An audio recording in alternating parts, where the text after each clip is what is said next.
Welcome to the Deep Dive. This is where we take a whole stack of sources, articles, research, maybe even some internal notes, and we pull out the most important nuggets, the key insights, basically give you a shortcut to being well-informed. Exactly. Cutting through the noise. Right. And today, we're plunging into a really diverse collection. We've got documents covering everything from, current geopolitical tensions, these big power plays, all the way to deep historical conspiracies, and even, get this, a cutting-edge technology that claims it can predict the unseen. Sounds like quite a mix. It is. So our mission, really, is to extract those key insights, those surprising facts, maybe help you connect some dots between things that seem totally unrelated. And ultimately asking that question. What's really going on beneath the surface? Something for you to consider. Okay, let's do it. So let's kick things off by unpacking the current geopolitical landscape. Our sources are painting a pretty clear picture, actually. Europe's defense strategy, it's evolving. Definitely shifting. Yeah, there's this growing wariness among European nations when it comes to buying weapons from the United States. And that hesitation. It stems, you see, from concerns over former President Donald Trump's policies. Things like his critical talk about NATO. Which caused a lot of waves. For sure. And his public engagement with Russia, even that temporary stop in intelligence sharing with Ukraine. Yeah. Well, some European leaders saw that as a, quote, betrayal of Ukraine. Strong language. Very. And you hear leaders like Canadian Prime Minister Mark Carney saying Canada doesn't want to allocate 75% of its defense budget to U.S. equipment anymore. Right. And Denmark, too, seeing reliance on the U.S. as a political risk. Exactly. A vulnerability. And then there are these wilder, unsubstantiated rumors about a kill switch in F-35 fighter jets. Which the Pentagon denies, of course. They deny it, yeah. But it certainly hasn't helped calm those fears. It's definitely heightened them. That's a really crucial point, because this European hesitancy, it isn't just them reacting, it's inadvertently spurring Europe to develop its own defense industry. Right, to become more self-reliant. Precisely. Aiming to reduce that reliance on U.S. gear. Now, let's be clear. The sources say there are currently no full alternatives to advanced U.S. systems like the F-35 or Patriot missile systems. So they can't just switch overnight. Not at all. And the European defense industry, it was weakened somewhat after the Cold War. It's not quite equipped yet to produce systems that are directly comparable. Oh. You have figures like General Michel Yakovlev being pretty vocal, calling the U.S. F-35 program a, quote, programmatic catastrophe. Wow. Strong words again. Yeah. And he's urging Europe to buy European, create jobs, regain that industrial autonomy. Makes sense. But it sounds like a huge challenge. Oh, it is. Massive challenges. But despite that, the commitment to boost collective defense seems strong. At the 2025 NATO summit in The Hague, members agreed to increase defense spending. To what level? To 5% of their GDP by 2035, which is significant, with specific targets like at least 3.5% for core defense, up to 1.5% for security-related investments. And are they meeting current targets? Well, in 2024, the sources say at least 23 out of 32 NATO countries met or went over the 2% GDP target. Poland was leading, actually, over 4%. Okay, so there's real movement there. There is. And the powerful insight here, I think, isn't just that Europe's spending more money. It's that this whole shift, this changing defense picture, it might signify a really profound, maybe even irreversible break in that post-World War II transatlantic military alliance. Forcing Europe onto a new path. Exactly. Forging a new path to security, maybe with or without its traditional partners. That is a massive shift. So, okay, what does this all imply for the conflicts that are actually happening now, like in Ukraine and with Iran? Right, the immediate impacts. Yeah. Our sources tell us, as of June 2025, the Russia-Ukraine conflict, still very active. Russia controls about 19% of Ukrainian territory. Which is, what, roughly the size of Ohio? Roughly Ohio, yeah. Huh. And Russia actually gained ground in the past month, about 216 square miles. But Ukraine's still fighting hard. Oh, fierce resistance, including those drone strikes deep inside Russia. And U.S. support for Ukraine, well, it's seen some real ups and downs. Fluctuations, yeah. Since 2022, the U.S. provided $182.8 billion, huge number, but then aid was frozen in March and April 2025. Right, which led to Europe actually overtaking the U.S. in military aid during that period. Exactly. Europe hit $72 billion versus $65 billion from the U.S. Yeah. So General Yakovlev's claim that Trump has abandoned Ukraine, this inconsistency gives it some partial support, maybe? It lends some weight to it, although the sources also say the Trump administration is still involved in peace talks. Right, still engaged. Now, shifting over to Iran, The U.S. launched strikes on nuclear facilities June 21st, 22nd, 2025. President Trump claimed they obliterated them. Strong claim. But what did the intelligence report say? Well, a Defense Intelligence Agency report suggests it only delayed Iran's nuclear program by maybe a few months. Key things like centrifuges. Still operational? So not quite obliterated. Not quite. And Iran had apparently moved some enriched uranium stockpiles before the strikes hit. Then a ceasefire was announced June 23rd, after Iran retaliated. Okay, so given these outcomes, these strikes, these freezes, what do the sources suggest about how effective these kinds of military actions really are in solving these deep problems? Yeah, that's the big question, isn't it? It is. And Yakovlev's skepticism, about airstrikes achieving regime change or really stopping Iran's nuclear program, that seems reinforced by these current assessments. The results don't quite match the rhetoric. Pretty much. Iran's breaches of the Non-Proliferation Treaty, enriching uranium way beyond peaceful needs, that continues to be a huge international concern. And this recent ceasefire, it hasn't resolved the underlying tensions at all. So the core issues remain. Exactly. The big takeaway here seems to be that these really deep-seated geopolitical challenges, especially ones fueled by history and complex strategies, they rarely just yield to military force alone. Might buy some time, maybe. Might buy time, might change the immediate situation, but often they just leave the core problems simmering, ready to flare up again later. Okay, so we've looked at the visible stuff, the current chess game of global power. But what if? What if those shifts aren't just about today's headlines? What if there's more going on underneath? Exactly. Our sources suggest there could be far older, unseen forces, things pulling strings, shaping events from the shadows for decades. Right, moving into the historical context. Yeah. Let's delve into that startling narrative next. This is where it gets really interesting. Okay. So, moving from the headlines, our sources plunge into this, truly startling narrative about historical power dynamics. Yeah. They talk about alleged deep state operations, this constant battle for truthful information. A hidden history, potentially. Potentially. Let's unpack these shocking claims around the JFK assassination. It's portrayed not as, a lone gunman. The official story. Right, but as an orchestration by an alleged unelected shadow government. Wow, okay, what are the specifics there? Well, this alleged plot supposedly involved 20 men, including a Dallas oil millionaire, Clint Murchison. They purportedly met the night before the assassination. The night before? The night before. And hired 8 snipers for $50,000 each. That's the claim. $50,000 back then? That Right. was serious money. Huge money. And the narrative connects this to secret societies like Skull and Bones at Yale. The famous Yale Society. Yeah, it's super exclusive, very secretive. Members allegedly swear this oath of secrecy, ruthlessly help each other's careers. The source even says, quote, even if it means committing murder. That's an extreme claim. Extremely. And they cite prominent members like President Taft, both George Bush presidents. Okay. And the connection gets broader. It does. Here's where it gets really wild. These same powerful interests are claimed to have helped bring Hitler to power in the 1920s. What? How? Financing the Nazi war machine, apparently, with Western wealth. Even using concentration camp slave labor, the sources claim, to fund their operations. I mean, these are truly mind-boggling allegations. Absolutely extraordinary claims. What kind of evidence or support do these sources offer for connections like that between, say, Yale societies, Texas oilmen, and funding the Nazis? That's the key question.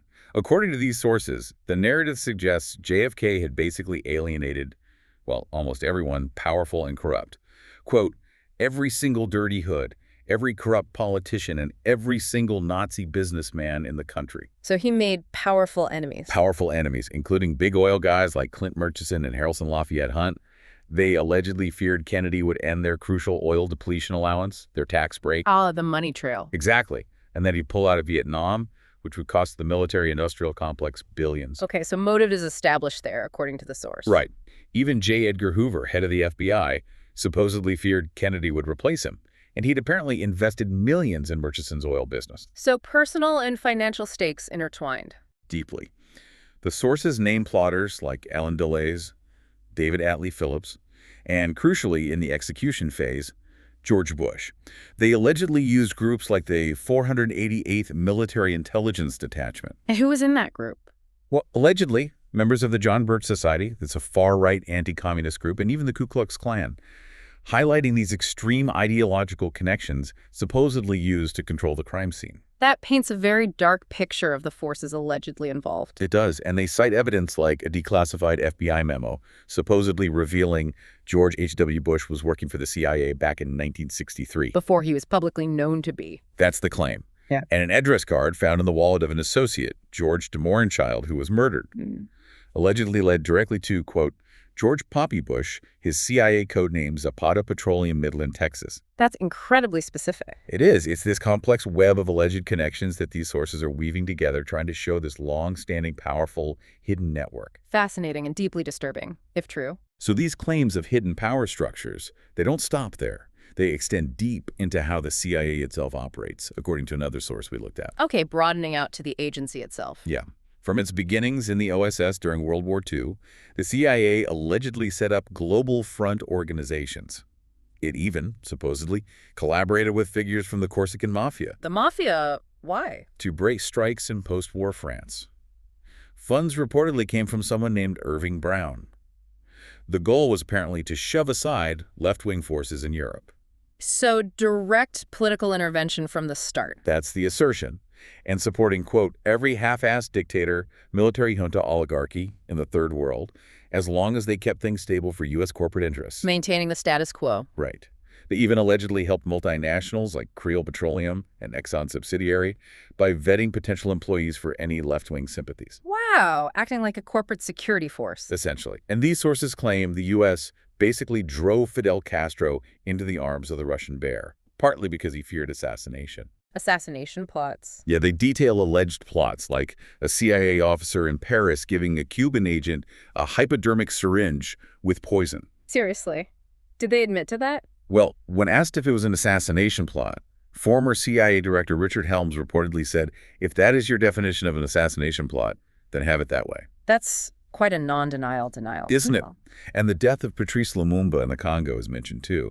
Claims the CIA encouraged Mobutu to kill him, even paid him cash. Good grief. What's really striking here, if you take these claims at face value, is the alleged long-term impact. The moral questions raised by actions like these, especially in Latin America. Absolutely. The consequences. Yeah. The narrative highlights how the CIA supposedly influenced Latin American politics, like the 1964 coup in Brazil. It stated, quote, what happened in Brazil on April 1st did not just happen. It was planned and planned months in advance. Premeditated. Planned months ahead. Involving U.S. trade unionists linked to the American Institute for Free Labor Development. Propaganda campaigns were apparently key. Targeting women's feelings about family, about religion, that was cited as instrumental. And U.S. military support was allegedly waiting in the wings. General Vernon Walters reportedly assured the Brazilian military the American fleet was ready to back the coup. Wow. That's direct backing if true. Very direct. And this alleged history gets even darker. There are disturbing claims of U.S. involvement in police training and torture in Latin America. Torture. Yeah. Perfecting techniques, supposedly using street beggars as guinea pigs in Brazil, providing equipment like U.S. Army field telephones. For electric shocks. That's the implication, yes. They cite an alleged CIA-linked death squad leader, Nelson Bardaco, in Uruguay, and detail an international campaign of assassinations. Like who? Figures like Chile's General Schneider, Orlando Letelier, who was later tortured, the source claims, in the Air Force Academy basement in Chile. This is horrifying stuff. It really is. In Chile, after earlier attempts to stop Salvador Allende from taking office failed, the CIA allegedly worked to cause economic collapse, influencing banks, financing groups to create chaos. To destabilize the government from within. Exactly. Allende's defiant statement just before his death really sticks with you.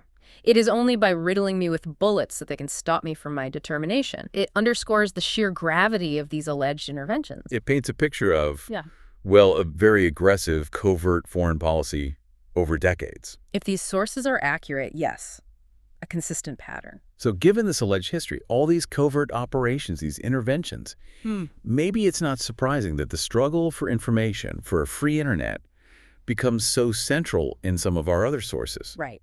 The battle over truth itself. Exactly. You look at Edward Snowden, the NSA whistleblower. He revealed this massive surveillance apparatus spying on people everywhere. A huge story. Huge. And he said he felt the government had lied not only to me, but to all of us, arguing that consent, if consent is not informed, it's not meaningful. Makes sense. You can't agree to something if you don't know what it is. Precisely. And Glenn Greenwald, the Pulitzer Prize-winning journalist who reported on the leaks. He found Snowden was really motivated by protecting a free internet. Why the internet specifically? Because he saw it as this invention that was singularly capable of empowering people and emancipating people. A tool for liberation. Yeah. Then you have Julian Assange, the WikiLeaks founder, facing 170 years in a U.S. prison under the Espionage Act for publishing truthful information. A really controversial case. Extremely. Greenwald calls him a political criminal because his crime, Greenwald argues, is that the victim is the state itself. Interesting framing. Challenging the state narrative. Right. And Chris Hedges points out that this kind of wholesale surveillance, it's basically shut down our traditional access to people with a conscience inside systems of power. Whistleblowers are scared. Makes it harder for information to get out. Much harder. Hedges also notes that surveillance techniques often get tested, on the outer reaches of empire. Like in war zones. Exactly. And then they gravitate back to the United States. He cites cell phone tracking used in Afghanistan being applied later to Black Lives Matter protesters here. That's a chilling thought, the tools of control coming home. It is.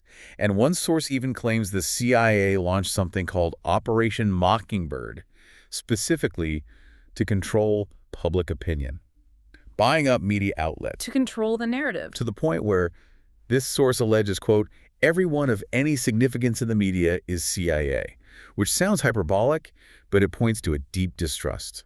Okay, so if we connect all this, the alleged historical operations, the surveillance, the media control, what's the bigger picture emerging here? Yeah, what does it all suggest? Well, it suggests a really profound challenge to the idea of an informed democracy, doesn't it? There's this concept in one of our sources, the muscle memory of the state. Muscle memory, how does that apply? It suggests that these patterns of behavior of the state, methods of control, perhaps even violence, can somehow be embedded and reappear later. It creates potentially a perennially deceptive government. Wow. Like the state learns these bad habits and can't shake them. Kind of, and it raises that stark question Chris Hedges asks. Are we heading towards an East Germany, far more efficient than the Stasi? A high-tech surveillance state. Potentially. It's really about how these alleged past actions might be shaping the state's fundamental nature today and its relationship with all of us, with you listening. These deep historical patterns, these hidden influences, it raises a really fascinating question now. What if we could not just uncover them, but actually predict similar patterns, maybe using some kind of cutting-edge technology? Predicting conspiracies. Or predicting what exactly? Well, that's where our next set of sources takes us, to something truly, truly out there. Okay, I'm intrigued. Our sources introduce us to this really fascinating and frankly pretty controversial technology called RALF1. It was developed by a guy named Vadim Chernov, and it pushes the boundaries of seeing the unseen. But this time, literally deep inside the Earth. Okay, so it's a geological tool. Primarily, yes. RALF1 stands for Reflection on Action of Lorentz Forces. It's a geophysical technology mainly designed for finding hydrocarbons, oil, and gas. How does it work? Like advanced seismic? Sort of, but different. Think of it maybe like a super advanced underground MRI. Yeah. It uses techniques with very complex names like anisotropic frequency-coupled polarity sensing with laser beams. Okay, yeah, complex names. Right, and enhanced induced polarization electroexploration. Basically, it measures how electrical resistance and polarizability change deep down. It sends energy into the Earth and very precisely measures how different rock formations respond. Allowing it to see hidden structure. Exactly, with remarkable detail, apparently. It claims to be really effective at finding oil in unusual places like unconventional formations, even hard granitic rocks where you wouldn't normally expect it. Finding oil in granite. That's interesting. Yeah, capable of detecting hydrocarbons under 1 kilometer granite at 3 to 4 kilometers depths, with impressive accuracy claimed over 75% accuracy at 7 kilometers deep. 7 kilometers is very deep. Very deep. And even 2-meter accuracy in hydrocarbon saturation at 6 kilometers. That's incredibly precise. Who's using this technology? Well, big names are listed. Rosneft, Gazprom, the national Iranian oil company NIOC. It reportedly led to finding 14 oil fields in West Kubani, Russia, and proved effective in complex geology in Iran, like the Dadash 3D project. Okay, so it has some serious backing and apparent success in its primary field, finding oil and gas. It seems so. That's incredibly impressive just for geological exploration, but you said it gets controversial. What's truly mind-bending here is that the claims about RALF1 go way beyond just finding oil. Right. This is where it ventures into truly strange territory. Chernoff's work, which is rooted in these randomized iterative methods for handling the geophysical data, it's described as a quantum method. Quantum, like quantum physics. That's the implication, with potentially universal predictive capabilities. Universal predictive capabilities. What does that even mean? Predict what? Well, this is where the claims get really striking and, frankly, highly controversial. The sources allege it can predict financial markets. Like stocks. Like cryptocurrency movements, Bitcoin, Litecoin, and oil prices. Also, medical developments like cell growth and even cancer recurrence, breast and prostate cancer, are mentioned as examples. Wait, predicting cancer recurrence with a geology tool? How? The mechanism isn't clearly explained in our sources, just the claim. It gets wider still. Predicting natural disasters, meteorites, earthquakes, floods, pole shifts. Pole shifts? Seriously? That's what's claimed. And maybe most surprisingly, geopolitical events. Things like wars, epidemics, famines, crime. Okay, hold on. Predicting wars. How could that possibly work? But that's the billion-dollar question, isn't it? The sources even claim it was used for the prediction of the intensity in main bombing areas within Ukraine, and that it received alleged official recognition from the National Security and Defense Council of Ukraine. Official recognition from Ukraine for predicting bombing areas using this geology tech. That's the extremely bold assertion made in the sources we reviewed. It raises serious questions about skepticism, verification. Is there any mainstream scientific debate or consensus on these universal predictive capabilities, or is this firmly in the realm of fringe theory? That's exactly what you have to ask, because these claims, they sound almost like science fiction, don't they? They really do. Our sources don't really detail that scientific debate or provide counter-arguments, unfortunately. But they do tell us a bit more about what this could mean for understanding resources, like oil, and about the man behind it. Okay, like the oil implications. Yeah. RALF1 is linked to the abiotic oil theory. Ah, the idea that oil isn't just from fossils. Exactly. That oil can be produced deep within the earth, not from surface biology, which implies it could be a potentially much more abundant, perhaps even continuously forming source. That would change everything about energy if true. Completely. It challenges the standard understanding of how oil forms. They cite examples like Saudi Arabia's huge reserves being hard to explain with typical organic models, and finding over 280 oil and gas fields in crystalline rocks, granite, gabbro, where you just don't expect oil based on the standard theory. So it suggests oil might be far more plentiful. Could be. And the developer, Vadim Chernov, he has this complex personal story that gets tangled up with current geopolitics. He's apparently faced legal troubles in Ukraine and openly opposed Russia's military intervention. So he's caught in the middle. Seems like it. Fearing torture and death if he were deported to Russia adds another layer of intrigue or perhaps complication to the whole story. It really does. Which brings us back to that fundamental question for you, the listener, to ponder.